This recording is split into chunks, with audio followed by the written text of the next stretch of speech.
Summer holidays vandachu, நம்ம GT Holidays vandachu. GT Holidays, South India's #1 travel brand. Meenakshi Academy of Higher Education and Research. Admissions open. Apply online. College student, school student, அப்புறம் school teachers, college teachers, அப்புறம் doctors, engineers, எதிர்த்தரப்பில் இருக்கக்கூடிய உண்மையான பெண்களுக்கு இவங்க ஆணா பெண்ணாங்கிறது தெரியாது. That leads to sexual சாட்டா மாறுது. பாலியல் ரீதியான பேச்சுகளோட போகிறது. ஆனால் என்னை விட்டுருங்கண்ணான்னு ஒரு பெண்ணு ஒரு கதர்வாங்க. கார்லேயே பாலியல் வல்லுறவு செய்கிறது, அவங்களை அடிக்கிறது, அதை வீடியோ எடுக்கிறது, அதை வச்சுட்டு அவங்கள மிரட்டுறது, காசு கேட்கறது, போய் கேட்குறாங்க அந்த வீடியோ என்கிட்ட கொடுத்துருங்க. ஆனால் அவங்க சொல்கிறாங்க எங்கள் அம்மா அப்பாவுக்கு சுகர் இருக்குது, எங்களுக்கு 28 35 வயசு தான் ஆகுது. நிறைய பேர் பாதிக்கப்பட்ட பெண்களோட வயது 19, 18. School teachers, college teachers. இந்த மாதிரி வழக்கில் மரண தண்டனை அப்படிங்கிறது இல்லை, மரண தண்டனை பொறுத்த மட்டும் இதில் நான் மட்டும் இல்லை, பல முக்கிய தலைகள்லாம் இருக்காங்க அப்படின்னு சொல்கிறாரு. இந்த ஆடியோ வெளியானதுக்கு அடுத்த நாளே ஒரு கைது செய்யப்படுறாரு. முக்கிய அரசியல் பிரபலங்களோட மகன்கள் போலீஸ் விசாரிச்சிருக்காங்க, சிபிசிஐடி விசாரிச்சிருக்காங்க, சிபிஐ விசாரிச்சிருக்காங்க, நீதிமன்றம் விசாரிச்சிருக்கு. பெண்கள் எல்லாருமே நக்கீரன் நேயர்களுக்கு வணக்கம். பொள்ளாச்சி பாலியல் வழக்கில் ஒரு முக்கியமான ஒரு தீர்ப்பு வந்திருக்கு. கிட்டத்தட்ட 6 ஆண்டுகளுக்கு பிறகு இந்த தீர்ப்பு வழங்கப்பட்டிருக்கு. இதன் தொடர்பாக பேசுறதுக்காக உயர்நீதிமன்ற வழக்கறிஞர் திரு துரை அருண் நம்மளோட இணைஞ்சிருக்காங்க. அவங்கள வரவேற்கலாம். சார் வணக்கம். சார் வணக்கம். இந்த வழக்கு, அது கடந்து வந்த பாதை, இந்த தீர்ப்பு, இதை முதல்ல எப்படி சார் பார்க்குறீங்க? இது மிக மிக மோசமான ஒரு மனிதத்தன்மையற்ற ஒரு செயல். It's a pre planned, motivated and organised inhuman crime அப்படின்னு சொல்கிறாங்க. அதாவது என்னென்னா, இது எப்படி இவங்க இந்த சம்பவங்கள்லாம் நடந்துச்சு அப்படின்னு பார்த்தீங்கன்னா, இப்போ 6 ஆண்டுகள் கடந்து வந்துடுச்சு. 2016 18 இந்த சம்பவங்கள்லாம் நடந்ததாக சொல்கிறாங்க. 2016, 18, 19 இந்த சம்பவங்கள்லாம் நடந்ததாக சொல்கிறாங்க. எப்படி இவங்க இந்த குழு எப்படி இயங்குனதுன்னு பார்த்தீங்கன்னா, இவங்கெல்லாம் பெண்கள் பேரில் ஃபேஸ்புக்கில் அக்கௌண்ட் ஓப்பன் பண்ணுறது, பெண்கள் பேரில் போலியான முகநூல் கணக்குகளை துவங்குறது, அவங்க மூலயமா பெண்கள்கிட்ட பேசுகிறது. அதாவது எந்தெந்த பெண்கள்கிட்டனா, காலேஜ் ஸ்டூடெண்ட்டு, ஸ்கூல் ஸ்டூடெண்ட்டு, அப்புறம் ஸ்கூல் டீச்சர்ஸு, காலேஜ் டீச்சர்ஸு, அப்புறம் டாக்டர்ஸ், இன்ஜினியர்ஸ் போன்ற பெண்களோட இவங்க பேசுகிறது. பெண்கள் நம்பரில் இருக்கிற அவங்களோட கணக்கில் தானே இருக்குது, அவங்களோட பேரில் தானே இருக்குது. அவங்க இப்போ எதிர்த்தரப்பில் இருக்கக்கூடிய உண்மையான பெண்களுக்கு இவங்க ஆணா பெண்ணாங்கிறது தெரியாது.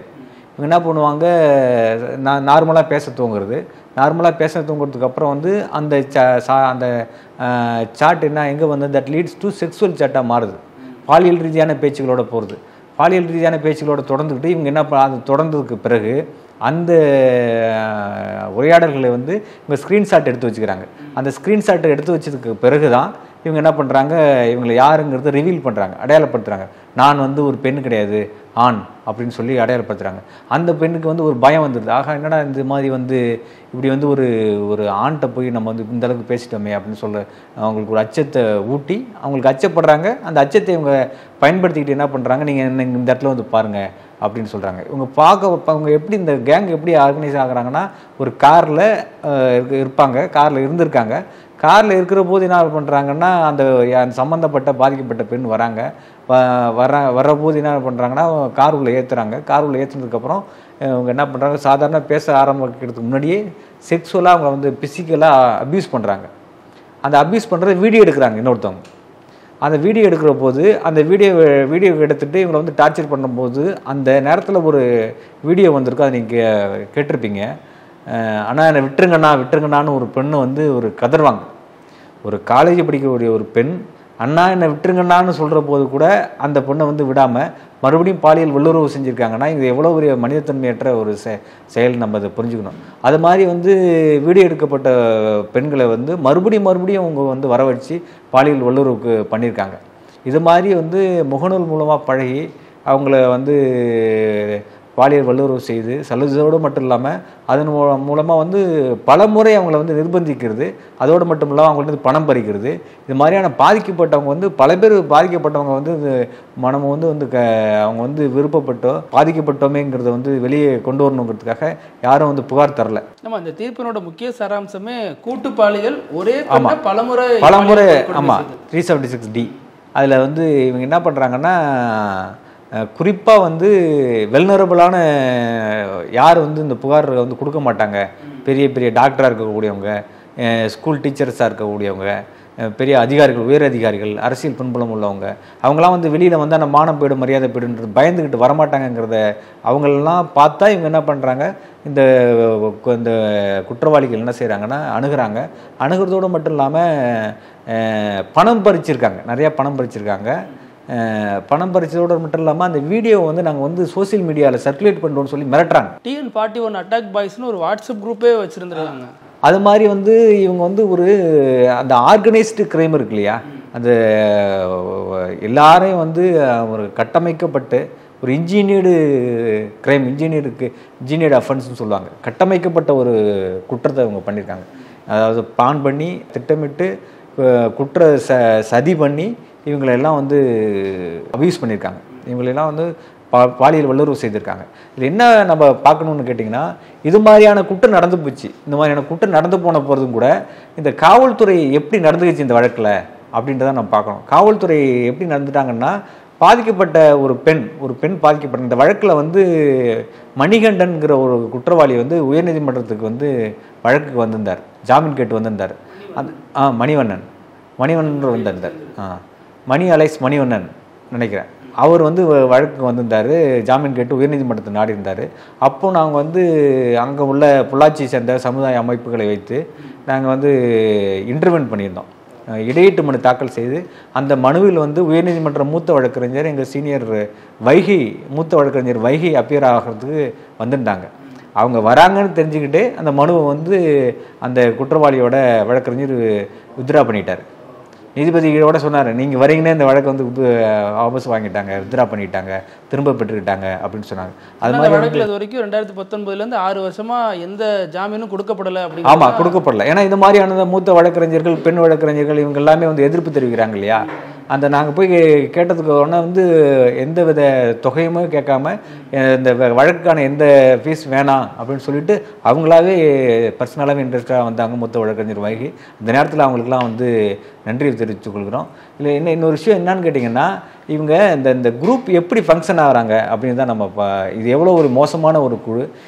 இந்த யார் இதில் பாதிக்கப்பட்டாங்கன்னு சொன்னால் இந்த சம்மந்தப்பட்ட நபர்கள் எல்லாம் இந்த பொள்ளாச்சியை சேர்ந்த அவங்க முன்னேறிய சமுதாயத்தை சார்ந்தவங்க தான். அவங்க பாதிக்கப்பட்டவங்களும் அதே சமுதாயத்தை சார்ந்தவங்க தான் பாதிக்கப்பட்டிருக்காங்க. இப்போது எல்லாருமே வந்து நாடக காதல் குழுலாம் சொல்கிறாங்க இல்லையா. இப்போ இந்த நாடக காதலை பண்ணியிருக்கிறது யாருன்னு பார்த்தா இந்த குழு தான் பண்ணியிருக்கு, இந்த கும்பல் தான் பண்ணியிருக்கு. இதுதான் நமக்கு மிகப்பெரிய இந்த அதிர்ச்சி அளிக்குது. அதோடு இல்லாமல் நாடக காதல் இதுதான் உண்மையான நாடக காதல்னு சொல்லணும் போல இருக்குது. அப்படி தான் இவங்க பண்ணியிருக்காங்க. ஏன்னா நம்ம சொந்த சமூகம், நண்பர்கள், தெரிஞ்சவங்க அப்படிலாம் பார்க்கல. அவளை ஒரு பெண்ணாக உடலாக சரியாக தானே பார்த்துருக்கான். அப்படி தானே அவங்க இந்த மாதிரி குரூரமாக பண்ணியிருக்காங்க. இந்த சம்பவம் நடந்த போதும் கூட அந்த காவல்துறை என்ன பண்ணிட்டாங்கன்னா, பாதிக்கப்பட்ட பெண்ணோட வந்து நாங்கள் எந்த பெண்ணுக்கு வழக்கு தொடுத்தோமோ அந்த பெண்ணுடைய அடையாளங்களை வந்து ஓப்பனாக பகிர்ந்துட்டாங்க. இப்போ பெண்கள் சம்மந்தப்பட்ட வழக்குனாலே சாதாரண உமன் ஹராஸ்மெண்ட் ஆக்ட் வந்தாலே, பெண்கள் வன்கொடுமை தடுப்பு சட்டம் வந்தாலே அந்த செக்ஷன் 4 ஆஃப் உமன் ஹராஸ்மெண்ட் ஆக்டை வந்து ரிவீல் பண்ண மாட்டாங்க, எஃப்ஐஆரை பிளாக் பண்ணிவிடுவாங்க. காவல்துறை எஃப்ஐஆரை பிளாக் பண்ணிவிடும். ஆனால் இவங்க அதேமாதிரி பிளாக் பண்ணவே இல்லை. இவங்க என்ன பண்ணிட்டாங்க, ஓப்பனாக அது வந்து ஃப்ரீஸ் பண்ணிட்டாங்க. எஃப்ஐஆர் வந்து இணையதளங்களில் வந்துடுச்சு. இணையதளங்களில் வந்தது தவறுன்னு சொல்லிட்டு போராட்டங்கள் நடந்துச்சு. அப்போது வந்து இந்த வழக்கில் வந்து மிக முக்கியமாக வந்து பாதிக்கப்பட்டவர்களோ தமிழ்நாட்டு மக்களும் நன்றி சொல்லணும்னா சகோதரி கவிஞர் கனிமொழி அவர்களுக்கு நன்றி சொல்லி ஆகணும். ஏன்னா அவங்க வந்தாங்கன்னா நாங்கள் கைது பண்ணுவோன்னு சொல்லி கோயம்புத்தூர் எஸ்பி வந்து அறிக்கை விட்டார். கனிமொழி பொள்ளாச்சிக்கு வந்தார், அவர்கள் கைது செய்யப்படுவார்னு.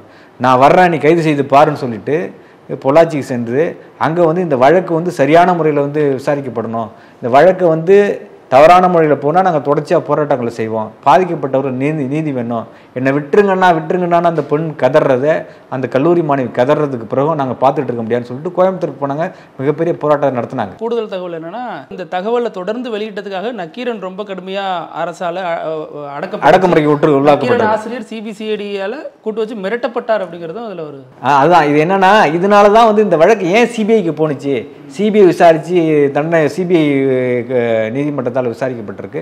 வழக்கு வந்து சிபிஐக்கு கொடுக்கணும். அந்த வழக்கு நடத்துனது வந்து சிபிஐயோட வழக்கறிஞர் நடத்தியிருக்காரு அப்படின்னு சொல்கிறாங்க இல்லையா. ஏன் இந்த வழக்கு சிபிஐக்கு போனதுன்னா, தமிழ்நாடு அப்போது இருந்த ஆட்சியாளர்கள், அப்போது இருந்த அரசு இந்த வழக்கு வந்து சரியான முறையில் கையாளல, அதனால சிபிஐ ஒப்படைங்களும் போராட்டங்கள் நடந்துச்சு.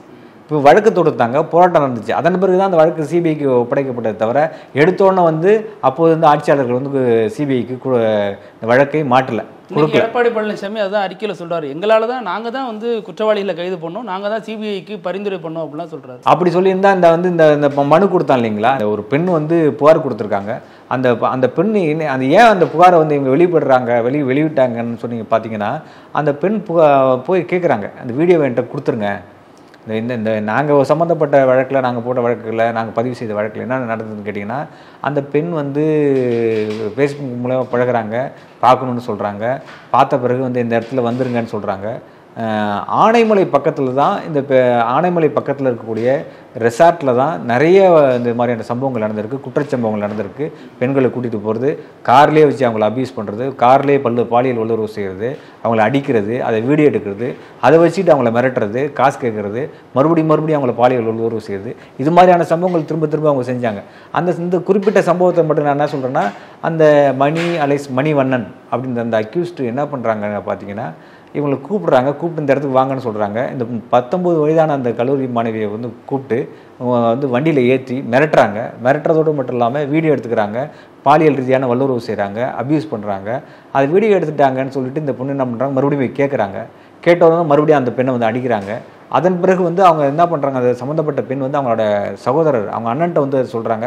அவங்க அண்ணன் போய் கேட்குறாரு, அந்த வீடியோவை கொடுத்துருங்க அப்படின்னு சொல்லி இந்த குற்றவாளிகள்கிட்ட கேட்குறாரு.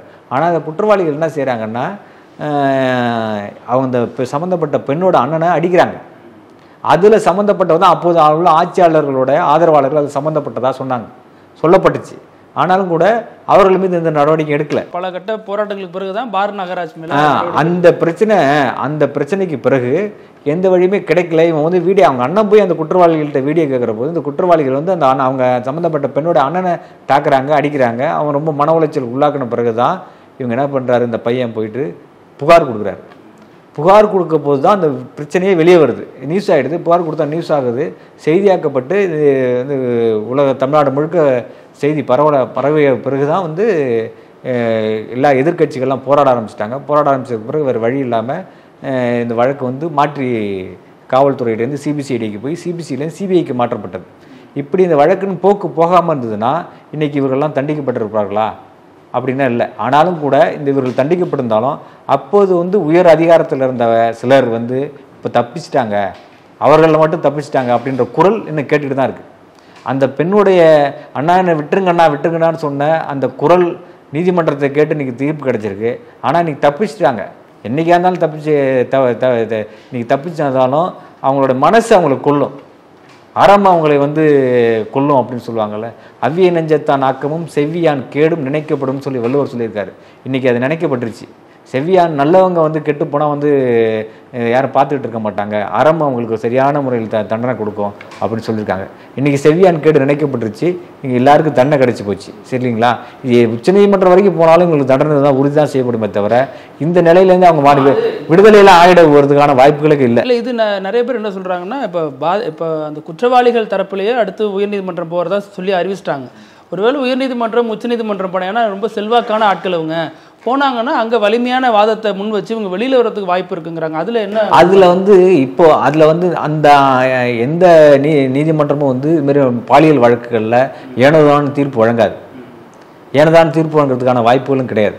அவங்கள அந்த குற்றத்தின் போக பார்ப்பாங்க, எப்படி இது ஒரு ஆர்கனைஸ்டு குற்றமாக இருந்ததா இல்லையா அப்படின்றத பார்ப்பாங்க. அதன் பிறகு தான் வந்து தீர்ப்பு வழங்கப்படுமே தவிர ஏனோதானு எந்த வழக்கிலையும் தீர்ப்பு. இது வந்து pre planned motivated attack, motivated crime, motivated offence, organised crime, inhuman crime, gruesome offence அப்படின்னு சொல்கிறாங்க.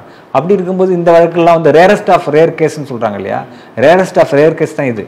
இதில் வந்து they are not entitled for any Mercy, any consideration, any request. ஆனால் அவங்க சொல்கிறாங்க எங்கள் அம்மா அப்பாவுக்கு சுகர் இருக்குது, எங்களுக்கு 28லேருந்து 35 வயசு தான் ஆகுது. நிறைய அந்த பாதிக்கப்பட்ட பெண்களோட வயது வந்து 19, 18, ஸ்கூல் டீச்சர்ஸு, காலேஜ் டீச்சர்ஸு, சிறுமிகள் கூட இருந்தாங்க.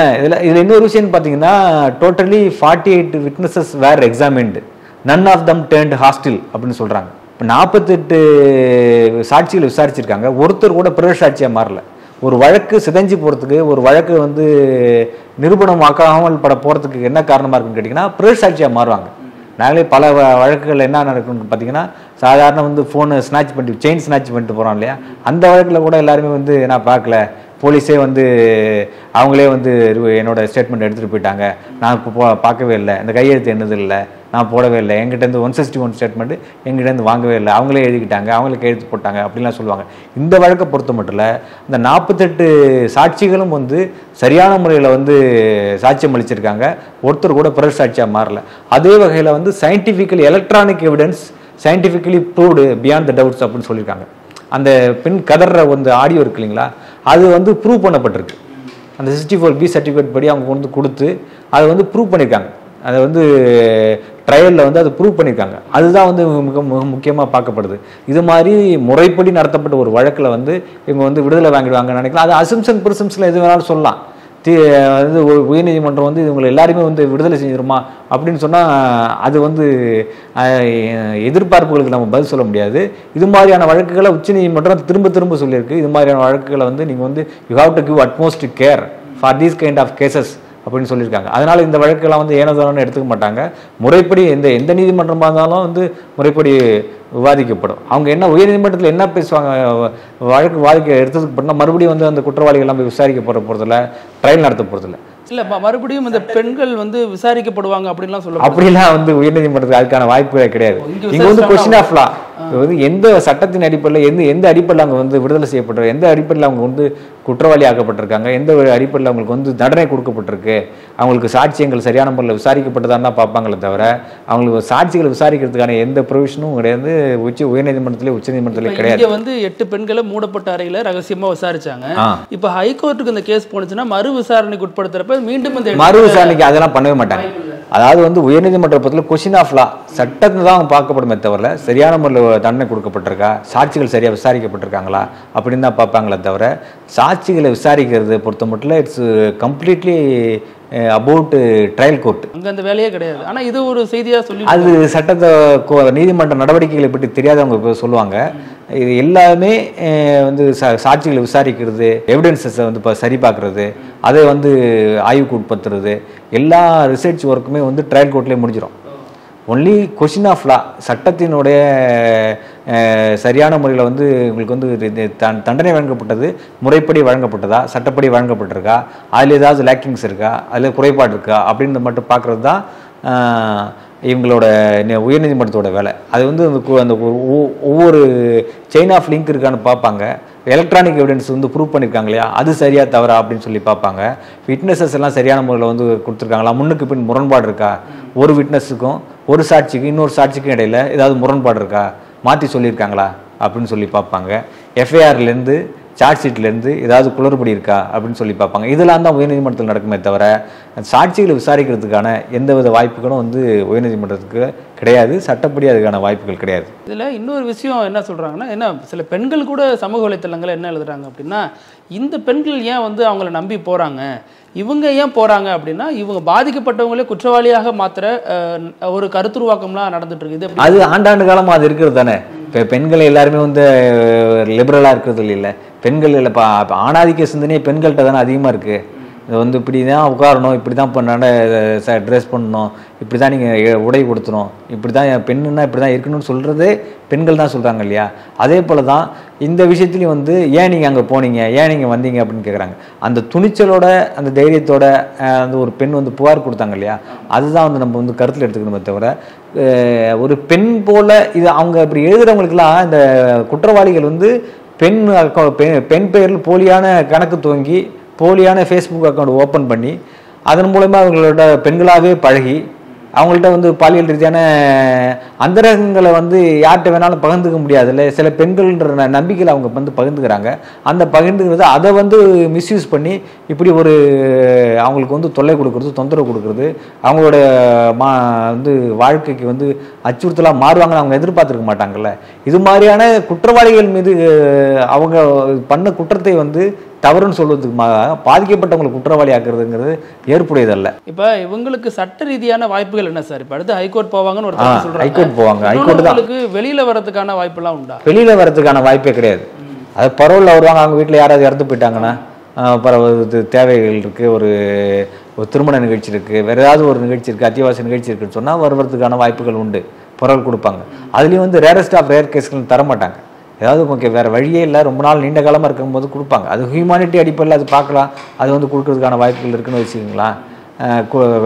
பரோலில் வருது, ஒரு நாள் வருவாங்க, 2 நாள் வருவாங்க, ஒரு வாரம் வருவாங்க, அது போலீஸ் பாதுகாப்போடு வந்துட்டு போலீஸ் பாதுகாப்போடு திரும்ப போயிடுவாங்க. ஆனால் இந்த மாதிரியான கேஸில் வந்து பரோல் கொடுக்கும்போது உயர்நீதிமன்றம் வந்து மிக கவனத்தோடு தான் அது வந்து அணுகுவாங்களே தவிர ஏனோ தானோன்னு அணுக மாட்டாங்க. அடிப்படையில் இவங்க எல்லாருமே ஒரு பின்புலம் உள்ள நபர், ஒரு செல்வாக்கு உள்ள நபர். அந்த அடிப்படையில் இவங்க வந்து இப்போ வேறு ஒருத்தராக இருந்தால் நிறைய என்கவுண்டர் பண்ணியிருப்பாங்க. இவங்கெல்லாம் செல்வாக்கு உள்ள நபர், அதனால தான் போலீஸ் கூட இவங்கள தொடக்கத்தில் அப்படி நடத்தலை.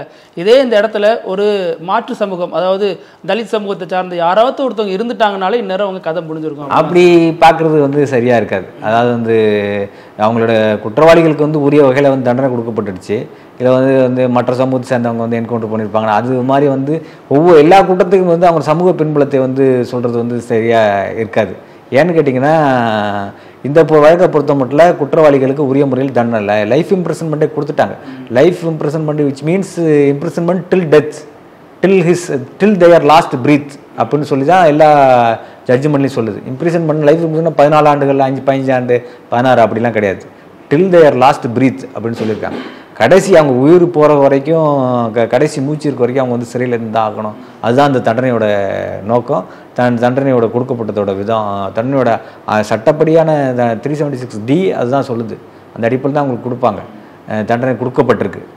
அதனால் வந்து இதுக்கு வந்து அவங்களோட எல்லாத்துக்கும் வந்து சமூக பின்புலத்தோடு முடிச்சு போடுறது வந்து ஏற்புடையதில்லை. அப்படின்னு பார்த்தா அவங்களாம் வெளியே ரிலீஸ் ஆகிருக்கணுமே, ஆயுள் தண்டனை தானே கொடுக்கப்பட்டிருக்கு. இதில் இன்னொன்று என்ன சொல்கிறாங்கன்னா, நிறைய பேருடைய கோரிக்கை, மாதர் சங்கம் உள்ளிட்ட பலருடைய கோரிக்கை என்னவா இருந்துச்சுன்னா, இவங்க எல்லாருக்கும் மரண தண்டனை கொடுக்கணும் அப்படிங்கிறதா இருந்துச்சு. இப்போ சமீபத்தில் இந்தியாவில் மரண தண்டனை ரொம்ப அருகிட்டு வருது.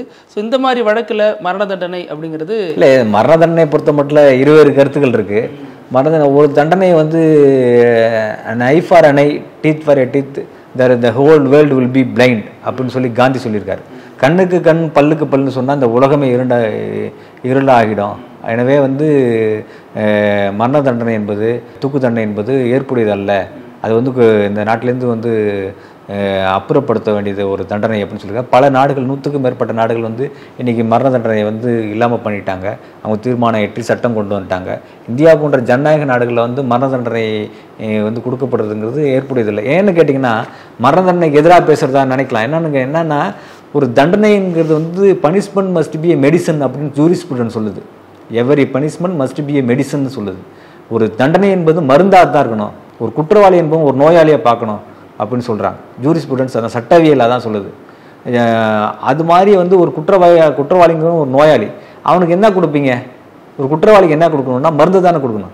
Instead of if you give poison to the அக்யூஸ்ட்னு சொன்னால் என்ன ஆகும்? அவன் செத்து போயிடுவான். பாய்சனை கொடுக்குறதுங்கிறது தான் வந்து தண்டனை, இந்த மரண தண்டனை. பாய்சனை கொடுக்கணுமா இல்லை வந்து மெடிசனை கொடுக்கணுமாங்கிறத வந்து நம்ம தான் முடிவு பண்ணணும்.